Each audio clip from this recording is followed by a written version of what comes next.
আসসালামু আলাইকুম। প্রিয় দর্শক, অন্য মঞ্চের আলাপচারিতায় আপনাদের সকলকে স্বাগত জানাচ্ছি। সুপ্রিয় দর্শক শ্রোতা মণ্ডলী, আপনারা এই মুহূর্তে আমাকে যে যেখান থেকে শুনছেন এবং যে যেখান থেকে দেখছেন, আপনাদের সকলকে জানাই আমি আমার প্রাণঢালা অভিনন্দন এবং শুভেচ্ছা।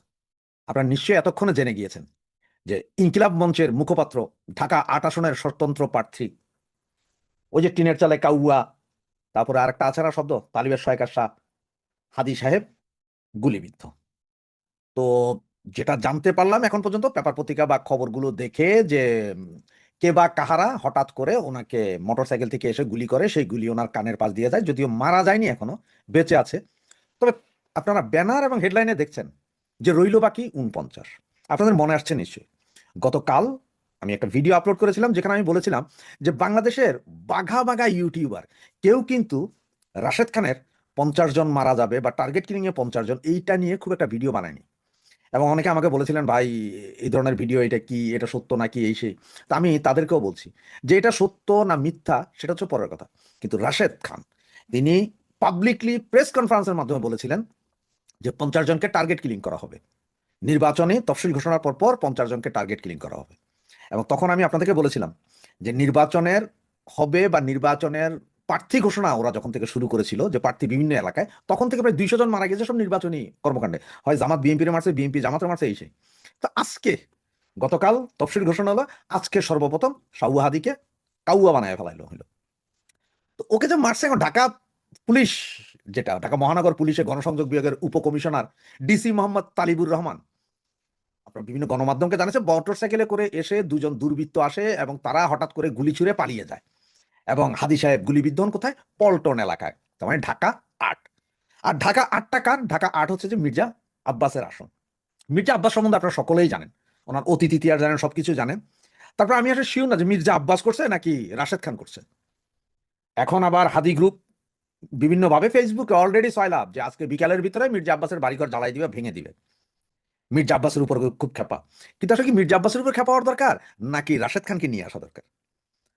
আপনারা যদি আমাকে বলেন তাহলে আমি বলতে, রাশেদ খানকে তো পুলিশ সাথে সাথেই ধরা উচিত ছিল। গত ৮ তারিখে যখন সে বলেছিল যে ৫০ জনকে টার্গেট কিলিং করা হবে, সেই দিনই রাশেদ খানকে নিয়ে আসা উচিত ছিল, যে এই ৫০ জন কারা। তুমি কোথেকে খবর পাইলা? তোমারে মোসাদে বলেছে, এসে ইসরায়েলি গোয়েন্দা সংস্থা মোসাদ এসে বলেছে, কারণ তোমার সাথে মোসাদের ভালো সম্পর্ক। আমার এর গোয়েন্দা সংস্থার লোক আছে, টার্কির গোয়েন্দা সংস্থার লোক আছে, মোসাদের গোয়েন্দা সংস্থার লোক আছে, পাকিস্তানের গোয়েন্দা সংস্থার লোকও আছে। এই ৪টা দেশ এবং চায়নার গোয়েন্দা সংস্থার লোক আছে, ভরপুর এসব লোক। কে কোথায় কখন কাকে টার্গেট কিলিং করবে সেটা রাশেদ খান কিভাবে জানলো? রাশেদ খান কিভাবে স্পেসিফিক্যালি ৫০ জনের কথা বললো? তো ৫০ জনের মধ্যে একজন গুলিবিদ্ধ হয়ে গেল, টার্গেট কিলিং এর শিকার একজন হলো, তার মানে বাকি রইল আরো ৪৯ জন। এই ৪৯ জন কারা কারা? আর এই গুলি করে, এই যে সাউয়াদিকে গুলি করার পরে, ওরে কাউয়া বানানোর পরে, এখন মির্জা আব্বাসের উপরে বাড়িতে হামলা চালাবে বা মির্জা আব্বাসের বাসা বাড়ি ভাঙবে, কি করবে আল্লাহ জানে। কারণ মবের রাজা তো এরা সবাই, মবের রাজা এরা না। এই সাউয়াদি কিন্তু একসময় কিন্তু চিল্লায় বলছিল যে ৩২ আমরা ভাঙছি, অমুক আমরা ভাঙছি, এখন থেকে আমরা ভাঙতে হলে পয়সা দিতে হবে, আমরা পয়সা নিয়ে ভাঙবো। এখন এই যে তারা মবের রাজত্ব কায়েম করছিল, আজকে সেই মবের রাজত্বর কায়েমের আরেকটা সুযোগ হলো। আওয়ামী লীগ কিন্তু নির্বাচন করছে, কি বয়কট করছে, যে আমরা নির্বাচনই করবো না, এই নির্বাচন মানি না, তফসিলও মানি না। আওয়ামী লীগ কিন্তু একটাবার কোথাও বলেন যে আমরা নির্বাচনকে বাধাগ্রস্ত করবো। এরপরও এই কাহিনী হচ্ছে, কারণটা কি? আবার এদিকে দেখেন বিএনপি নেতা তারেক, ওনার নিজের কোনো আইডেন্টিটি নাই, উনি ভোটারও হন নাই, উনি বাংলাদেশের নাগরিক না এই মুহূর্তের জন্য, মানে নির্বাচনী ব্যবস্থায় বা ইয়েতে নাই। আবার তফসিল ঘোষণা হওয়ার পরে কেউ ভোটার হইতে পারবেন না। তো একজন লোক যদি ভোটারই না হন, তিনি সংসদ সদস্য হবেন কিভাবে? একজন লোক যদি ভোটারই না হন, তাহলে তিনি আবার কি হবেন কিভাবে? তিনি আবার প্রধানমন্ত্রী হবেন কিভাবে? এই বিষয়গুলো একটু মিলান। এবং খালেদা জিয়ার শারীরিক অবস্থা আমরা জানি না, নাকি খালেদা জিয়া, নাকি ওসমান হাদিকে আজকে গুলি করার মাধ্যমে আরো ২-১ জন পড়ার মাধ্যমে ১৪ তারিখে ঘোষণা দিবে যে খালেদা জিয়া শহীদ হয়ে গেছেন, কোনটা? সবগুলো মিলান। এই জন্যই আমি ব্যানার এবং হেডলাইনে লিখেছি যে ওসমান হাদি রইল বাকি ৪৯, তার মানে একজন অলরেডি ডান। এখন সকলের দরকার, পুলিশ যদি চায় তাহলে রাশেদ খানকে নিয়ে সরাসরি কাস্টডিতে নেওয়া উচিত, পিটাইয়া মাইরা পাথার নিচে দিয়ে, ওই যে ডিম আছে না গরম ডিম, ওগুলো ঢুকে বাইর করা উচিত, যে তুমি যে ৫০ জন বলছিলে সেই ৫০ জনের মধ্যে একজন গেছে, বাকি ৪৯ জন আছে, এই ৪৯ জনের আমরা বাঁচাইতে হবে। তুমি বেটা বলো কই থেকে পাইছো ইনফরমেশন, কে কে আছে, কারা কারা যাবে। কারণ এটা এখন রাশেদকেই বলতে হবে। রাশেদ যদি না বলে, তারে উল্টাইয়া লটকাও। এখানে কারোর দোষ দিয়া লাভ নাই, সব জানে রাশেদ, রাশেদ খানই জানে। এই জন্যই আমি বলছি যে সাউয়াদি গুলিবিদ্ধ, রইল বাকি ৪৯। কদিন আগে রাশেদ বলে এক নেতা বলেছিলেন যে ৫০ জন প্রার্থীকে হত্যা করা হবে। আমি বলেছিলাম যেটা রাশেদ বলতে পারবে তার সত্যতা কতটুকু। কিন্তু আজকে রাশেদ বলতে পারবে কেন হাদিকে এই গুলি করা হলো। এই গুলি করার পিছনে কারা দায়ী এটা আমাদের খুঁজে বের করতে হবে। কেন সম্ভাব্য প্রার্থীদের উপরে সরকার গোয়েন্দা লাগিয়ে দিল না, কেন নিরাপত্তার ব্যবস্থা নিল না? আপনি বলছেন নির্বাচন করার জন্য প্রস্তুতি নিয়েছেন। সকল প্রস্তুতি সম্পন্ন করে ইলেকশন কমিশনার গতকালকে নির্বাচনের তফসিল ঘোষণা করেছেন সন্ধ্যা 6টায়। 11ই ডিসেম্বর 2025 সন্ধ্যা 6টায়। আজকে 12ই ডিসেম্বর। আমরা এখন পর্যন্ত জানি না ঘটনা কটার সময় ঘটেছে। আমরা শুধু জানতে পেরেছি যে 2টা 35 মিনিটে হাদিকে ঢাকা মেডিকেল হাসপাতালে নেওয়া হয়েছে। কখন গুলিবিদ্ধ যায় না। উসমান হাদি একজন অত্যন্ত দেশপ্রেমিক, তেজদীপ্ত নতুন নওজোয়ান, যাকে নিয়ে আমরা গর্ব করতে পারি। তার জ্ঞান, বুদ্ধি, মেধা যেকোনো লেভেলে নেতৃত্ব দেওয়ার মতো একটা যোগ্যতম প্রার্থী, যোগ্যতম ব্যক্তি। আগামী দিনে বাংলাদেশের নেতৃত্ব দেওয়ার জন্য একটা অত্যন্ত পটেনশিয়াল, অত্যন্ত সম্ভাবনা একজন নেতা। কিন্তু আর সেই নেতার উপরে চ্যালেঞ্জ সৃষ্টি হলো কেন? অনেকগুলা বিষয় আজকে আমাদের পর্যালোচনা করতে হবে। আপাত দৃষ্টিতে সস্তা সেন্টিমেন্টে মির্জা আব্বাসকে দায়ী করা হয়েছে বা দায়ী করা হচ্ছে। তার মানে কি? খুব ইজি টার্গেট করা হয়েছে, খুব সহজ টার্গেট করা হয়েছে। হাদি মির্জা আব্বাসের বিরুদ্ধে নির্বাচন করতে যাচ্ছে, এই জন্য হাদিকে নির্বাচিত অতি সস্তা। মির্জা আব্বাস তাকে গুলি করলে সে বাঁচবে না, কোনো অবস্থাতেই মির্জা আব্বাস তার দায় দায়িত্ব এড়াতে পারবে না। এই সম্পূর্ণ দায় দায়িত্ব মির্জা আব্বাসের উপর বর্তাবে। আমি মির্জা আব্বাসকে আন্তরিক ধন্যবাদ জানাই, সাধুবাদ জানাই যে উনি তাৎক্ষণিকভাবে জীবনের ঝুঁকি নিয়ে হলেও, উনি সবকিছুর ঝুঁকি নিয়ে হলেও হাদির পাশে দাঁড়ানোর জন্য মেডিকেল কলেজে ছুটে গিয়েছেন। এটা ইতিবাচক ভাবে দেখতে হবে, এটাকে নেগেটিভ দেখেন না। আব্বাস তার নিজেকে নির্দোষ প্রমাণ করার জন্য সে যে ঝুঁকিটা নিয়েছে, এটাকে আপনি উড়াইয়া দিবেন না। তারও জীবনটা তো যে ঝুঁকির মধ্যে ছিল, এটা তো উনি ওখানে যাওয়ার পরে বুঝতে পেরেছেন। সেনা সদস্যরা তাকে বাঁচাতে হয়েছে এবং তাকে বাঁচিয়ে হাসপাতালের ভিতরে নিয়ে গেছে। কাজেই মির্জা আব্বাস যে সিদ্ধান্ত নিয়েছে, যেটা গিয়েছে, এটাকে আমি অভিনন্দন জানাই এবং এটাকে বিলোচিত মনে করি। এবং এভাবে রাজনীতিরা বিরূপ প্রতিক্রিয়া, বিরূপ অবস্থাকে মোকাবেলা করতে হবে। তাহলে লিডারশিপ বলে একটা জিনিস এটা প্রমাণিত হবে। আমি এখানে উসমান হাদির মতো একটা জীবনহানি বা তার উপর আঘাত, এটা কোনো অবস্থাতেই মেনে নিতে পারি না। সেটা যেই গুলি করে থাকুক, যেখান থেকে গুলি করা হোক, এটার জন্য চরমভাবে দায়ী আমাদের স্বরাষ্ট্র মন্ত্রণালয়, চরমভাবে দায়ী আমাদের পুলিশ প্রশাসন, চরমভাবে দায়ী দেশের গোয়েন্দা সংস্থা, চরমভাবে দায়ী দেশের তাবৎ নিরাপত্তা ব্যবস্থা। আপনি দেখেন ডিসি রমনার বক্তব্যগুলো দেখেন, সে বলছেন সে শুনতে পেরেছেন, অথচ মেডিকেল কলেজ হাসপাতালে দারোগা সাহেব বলতেছেন যে গুলিবিদ্ধ ওনাকে এসে ভর্তি করা হয়েছে। পুলিশের দারোগা সাহেব, সাব ইন্সপেক্টর যেখানে বলতেছেন যে হাদিকে গুলিবদ্ধ অবস্থায় বিজয়নগর থেকে গুলিবদ্ধ অবস্থায় নিয়ে এসে হাসপাতালে ভর্তি করা হয়েছে, সেখানে রমনার ডিসি বলতেছেন আমি শুনতে পাচ্ছি, আমি লোক পাঠাইছি জানার জন্য। এই হারামখোরদের ব্যাপারে ব্যবস্থা নেন।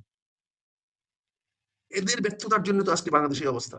এরা কখনোই ব্যক্তিগত চাকর হয়ে যায়, চামচা হয়ে যায়, চামচ হয়ে যায়, আবার কখনো নির্বিকার হয়ে যায়, উদাসীন হয়ে যায়। কি ধরনের একটা উদাসীন কর্মকর্তা অফিসার হইলে পরে বলতে পারে আমি শুনেছি? তার কত বড় অডাসিটি দেখেন। রমনা থানা, রমনা এলাকার ডিসি কত বড় অডাসিটি দেখেন। আপনি আজকের কালের কণ্ঠ পত্রিকা দেখেন, কালের কণ্ঠ কি লিখেছে, কি বলেছে। কালের কণ্ঠে আজকে সে সাক্ষাৎকার দিয়েছে, সেখানে কি বলা হয়েছে এগুলো দেখেন না। আমি তো মুখে মুখে কথা বলছি না, যে সে শুনেছে। মেডিকেল কলেজে নিয়ে গেছে রুগীকে, সে শুনেছে। এই যে নেওয়ার সময়টা পর্যন্ত পুলিশের কাছ থেকে সেগুলো রিপোর্ট পাইল না। এটা কি ভাবা যায়? চিন্তা করা যায় যে আমার পুলিশ কত বড় নির্বিকার, যাকে আমি 24 আওয়ার্স এর জন্য তার কানে দিয়ে রাখছি ওয়্যারলেস, টেলিফোন দিয়ে রাখছি, মোবাইল দিয়ে রাখছি, আর সারাদিন শালার বাচ্চারা হ্যালো হ্যালো হ্যালো হ্যালো করে। কোন ভিআইপি কোন রাস্তাতে যাচ্ছে, ওই সারাদিন হ্যালো হ্যালো করতে থাকে। আরেকটা জাতীয় নেতা উসমান হাদি কোনো ছাত্র নেতা না, কোনো যুব নেতা না, কোনো ইয়াং তরুণ নেতা নয়। সে এখন জাতীয় নেতা পর্যায়ে চলে গেছে। সেই উসমান হাদির উপরে গুলি হয়েছে আর পুলিশ বলবে আমি শুনেছি। তার মানে মনে হয় এই পুলিশরা দায়ী। তার মানে মনে হয় রমনা থানার এই ডিসি আগে থেকে জানতো এই ঘটনাটা ঘটবে। তাহলে সে বলতে পারতো না শুনেছি। সে তাৎক্ষণিক দৌড়ে ওই ঘটনায় যেত। তার অন্যতম দায়িত্ব ছিল, প্রাথমিক অবস্থার দায়িত্ব ছিল ইউনিফর্মটা পরে 5 মিনিটের মধ্যে দৌড়ে 10 থেকে 15 মিনিটের মধ্যে গিয়া অন দা স্পটে পৌঁছা এবং অন্য সবাইকে ফোন করে দেওয়া যে তোমরা হাসপাতালে যাও, অমুক হাসপাতালে যাও, অমুক রাস্তায় যাও, অমুক আসামি ধরো, সমস্ত থানাকে অ্যালার্ট করে দেওয়া।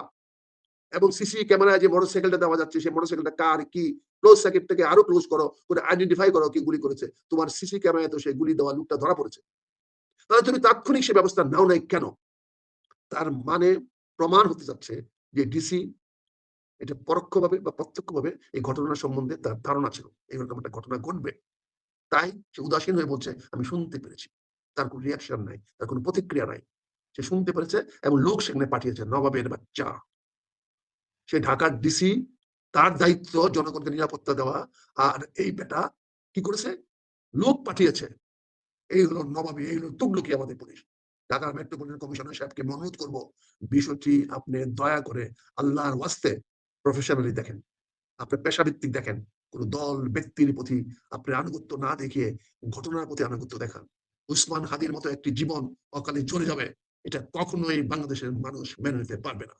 আজকে ঢাকা জানাই, হ্যাঁ, আমাদেরকে ঢাকা শহরকে ক্লিন করতে হবে। সেটা যদি ডাকসুর নেতৃত্বে হয়, আমি পূর্ণ সমর্থন জানাবো। ঢাকাকে আমরা চাঁদাবাজ মুক্ত করতে চাই, ঢাকাকে আমরা সন্ত্রাস মুক্ত করতে চাই। শুধু ঢাকাকে না, সারা বাংলাদেশকে আমরা সন্ত্রাস মুক্ত করতে চাই, চাঁদাবাজ মুক্ত করতে চাই। ছাত্র শিবির যে বক্তব্য দিয়েছে, আমি সেই বক্তব্যকে অভিনন্দন জানাই, এই স্পিরিটকে অভিনন্দন জানাই। আমার ছাত্র দলের দুই নেতা যে বক্তব্য দিয়েছে, সভাপতি এবং সেক্রেটারি যে বক্তব্য, তাৎক্ষণিক যে বক্তব্য দিয়েছে, আমি তাদেরকে অভিনন্দন জানাই। এই প্রজন্মকেই আমার দেশটাকে ক্লিন করতে হবে, সন্ত্রাস মুক্ত করতে হবে, এই দুর্নীতিবাজদের হাতে মুক্ত করতে হবে। এইটা তারুণ্যরাই পারবে, তরুণরাই পারবে। এই তরুণরা তাৎক্ষণিকভাবে যে প্রতিক্রিয়া দেখিয়েছেন, এটা অনেক জাতীয় নেতা এখন পর্যন্ত কথা বলতে পারেন নাই। দুর্ভাগ্য, জাতীয় নেতারা এই ব্যাপারে কোনো বলিষ্ঠ পদক্ষেপ নিতে পারেন নাই, কোনো বলিষ্ঠ ব্যবস্থা নিতে পারেন নাই। উসমান হাদির মতো একটি লোককে মসজিদের নামাজ পড়ে এসে নির্বাচনী প্রচারণায় গুলিবিদ্ধ হবে, আর আমার স্বরাষ্ট্রমন্ত্রী লেফটেন্যান্ট জেনারেল সাহেব দুপুরে লাঞ্চ করবেন, ক্ষমতায় থাকবেন। Sorry, sorry general, you have miserably failed. আপনি আপনার দায়িত্ব পালন করতে অত্যন্ত লজ্জাস্করভাবে ব্যর্থ হয়েছেন, অত্যন্ত নিন্দনীয় ভাবে ব্যর্থ হয়েছেন। এই ব্যর্থতার দায়িত্ব নিয়ে আপনি কি সসম্মানে পদটা আজকে ছেড়ে দিবেন?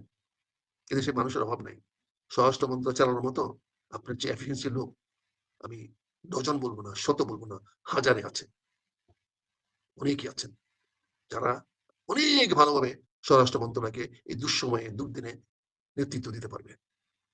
আপনার পুলিশ যেখানে বলে আমি শুনেছি, তাতে বোঝাই যাচ্ছে আপনার পুলিশ প্রশাসন কতটা উদাসীন।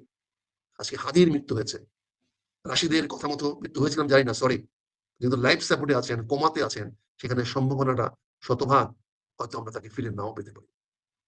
কারণ ডক্টর বলেছেন কমায় আছে, এবং নাকের দিয়ে যদি কানের পাশ দিয়ে গুলি করা হয়, আর সেই গুলি যদি ভিতরের দিকে যায়, পাশ দিয়ে চলে গেলে হয়তো কানটা ছিঁড়ে যেত, তাহলে তো অজ্ঞান হওয়ার কথা না। কিন্তু উনি কমায় চলে গেছেন, তার মানে গুলিটা ভিতরে গেছেন। সে অস্ত্রোপচার করা ছাড়া তো বের করানো যাবে না, এবং বলেছেন তাকে কৃত্রিম ভাবে তাকে এখন রক্ষা করা হচ্ছে। আপনারা বলেছেন লাইফ সাপোর্টে আছেন, আমি জানি না সত্য না মিথ্যা। যেহেতু বুনিয়া তুমি বলেছো লাইফ সাপোর্টে আছে, নিশ্চয়ই তুমি যেহেতু বলেছো ব্রেন ডেথ হয়েছে, তোমার কথাটাকে আমি সত্য ধরে নিয়ে বলছি। তাহলে শুধু সময়ও না, আমাদের অপেক্ষা করতে হবে। এখানেও আবার দেশের মধ্যে খালেদা জিয়ার মতো নাটক করা হবে কিনা, এখানেও আবার মেডিকেল কলেজে তাকে শুয়ে রেখে জাতিকে শান্ত করার চেষ্টা করা হবে কিনা। হয়তো তাৎক্ষণিক ডেথ নিউজ সারা বাংলাদেশে একটা আগুনের স্ফুলিঙ্গের মতো কাজ করতে পারে। হয়তো নতুন করে আবার বিপ্লব শুরু হয়ে যেতে পারে, আবার নতুন করে জাগরণ তৈরি হয়ে যেতে পারে। যে কথাটা ডাকসুর বিবি বলেছে, নতুন অভ্যুত্থান শুরু হবে ঢাকা মহানগর ঘিরে, এটা হয়ে যেতে পারে। তাৎক্ষণিক যদি এরকম একটা খবর চলে আসে, হৃদয় বিদারক